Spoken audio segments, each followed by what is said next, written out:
Welcome back to మనం TV. నేను మీ పవన్ బెస్వాడ. ప్రస్తుతం బంగారం ధరలు ఆకాశాన్ని అంటుతున్నాయి.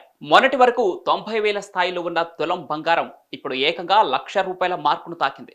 ఏడాది ప్రారంభం నుంచే ఇప్పటి వరకు దాదాపుగా 26% పెరిగిన బంగారం ధరలు సామాన్యుడికి అందనంత ఎత్తుకు చేరుకున్నాయి. ప్రస్తుతం భౌతిక మార్కెట్లో 24 క్యారెట్స్ గోల్డ్ రేటు 10 గ్రాములకు 96,590గా ఉంది.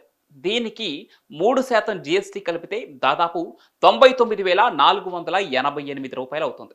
అంతర్జాతీయ మార్కెట్లోనూ బంగారం ధరలు పెరుగుతూ ఉండటంతో దేశీయంగానూ అదే పరిస్థితి నెలకొంది. అయితే లైవ్ మార్కెట్లో ఇవాళ ఒక దశలో తులం గోల్డ్ రేటు లక్షను తాకింది. బంగారం ధరను గత 70 ఏళ్లలో ఎంత మేర పెరిగిందో చూస్తే ఆశ్చర్యమేస్తోంది. 1955లో 10 గ్రాముల బంగారం ధర కేవలం ₹79 మాత్రమే. అంటే ఆ రోజుల్లో ఒక్క వేతనంతో బంగారం కొనడం చాలా సాధ్యమే. 1960కి అది ₹111కు పెరిగింది. కానీ అసలైన షాక్ మొదలైంది 1980లో.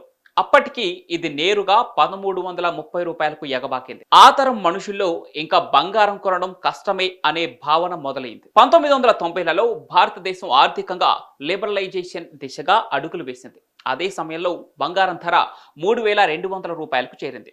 ఇక 2000 సంవత్సరానికి ₹4,400, 2005కు ₹7,000, ఇక 2010లో నేరుగా ₹18,500కు చేరుకుంది.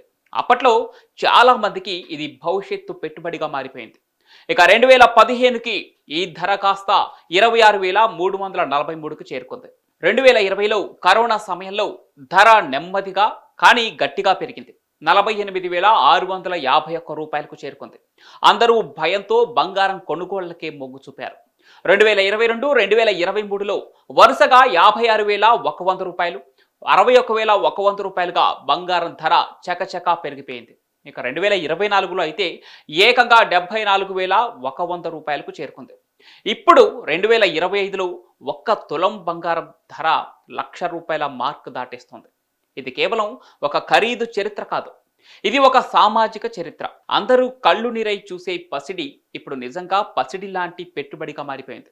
ఒకప్పుడు పెళ్లిళ్లలో తప్పనిసరిగా కొనే వస్తువు ఇప్పుడు కొనాలంటే ఆలోచించాల్సిన పరిస్థితి. కేవలం ఈ 5 ఏళ్లలో, ముఖ్యంగా ఈ ఏడాదిలో బంగారం ధర ఆకాశాన్ని అంటటానికి కొన్ని కారణాలున్నాయి. చైనా సెంట్రల్ బ్యాంక్ గత కొన్ని నెలలుగా డాలర్లకు బదులుగా బంగారం నిల్వలను పెంచుతోంది. ఇది బంగారం డిమాండ్ను అమాంతం పెంచుతుంది. అమెరికా చైనాపై మరిన్ని టారిఫ్లు విధించడం వల్ల ప్రపంచ మార్కెట్లో అనిశ్చితి పెరిగింది. దీంతో ఇన్వెస్టర్లు సురక్షిత పెట్టుబడి కోసం బంగారం వైపు మొగ్గు చూపారు. ఇక అమెరికా ఫెడరల్ రిజర్వ్ వడ్డీ రేట్లను తగ్గించడం వల్ల డాలర్ విలువ తగ్గింది.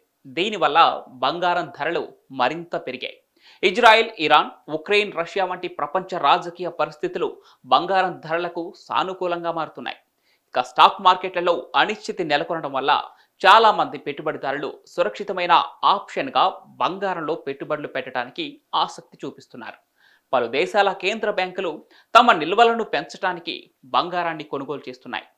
భారతదేశంలో పండుగలు, పెళ్లిళ్ల సీజన్లలో బంగారం డిమాండ్ పెరగటం కూడా ఈ ధరల పెరుగుదలకు దోహదపడింది. ఈ కారణాలు ఈ 5 ఏళ్లలో, ముఖ్యంగా 2025లో బంగారం ధరను 1,00,000 మార్కును దాటేలా చేశాయి. ఇది ఇలానే కొనసాగితే భవిష్యత్తులో బంగారం ధర మరింత ఎగబాకే ప్రమాదం కూడా లేకపోలేదు.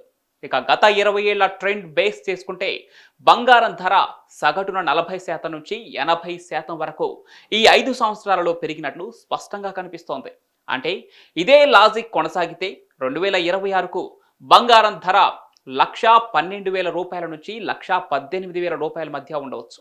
ఇక 2028కి అది ₹1,45,000కు, ₹1,60,000 వరకు ఉండే అవకాశం కూడా ఉంది. ఇక 2030కి రాగానే మనం చూసే బంగారం ధర ₹1,80,000కు చేరినా ఆశ్చర్యపోనక్కర్లేదు. భవిష్యత్తులో బంగారం ఇంకా ఎన్నెత్తులు చేరుతుందో చెప్పడం కష్టం. ప్రస్తుతం కేవలం బంగారమే కాదు, వెండి ధర కూడా చుక్కలు చూపిస్తోంది. ప్రస్తుతం కిలో వెండి కూడా 99,000కు పైగా ధర పలుకుతోంది. అంటే ఇది కూడా రేపు మాపో ₹1,00,000 మార్క్ను దాటే అవకాశం ఉంది. ఇలా బంగారం, వెండి ధరలు ఆల్ టైమ్ రికార్డ్ ధరకు చేరుకొని సామాన్యులకు దూరంగా వెళ్తున్నాయి. డబ్బున్న వాళ్ళు, బడాబాబులు తప్ప సామాన్యులు బంగారం వైపు కన్నెత్తి చూసే పరిస్థితులు లేవు. మరి బంగారం భవిష్యత్తులో ఎంత రేటుకు వెళ్తుంది అనుకుంటున్నారో కామెంట్ల రూపంలో తెలపండి. ఈ గోల్డ్ ఇన్ఫర్మేషన్ మీకు నచ్చినట్లయితే మనం టీవీని సబ్స్క్రైబ్ చేసుకోండి.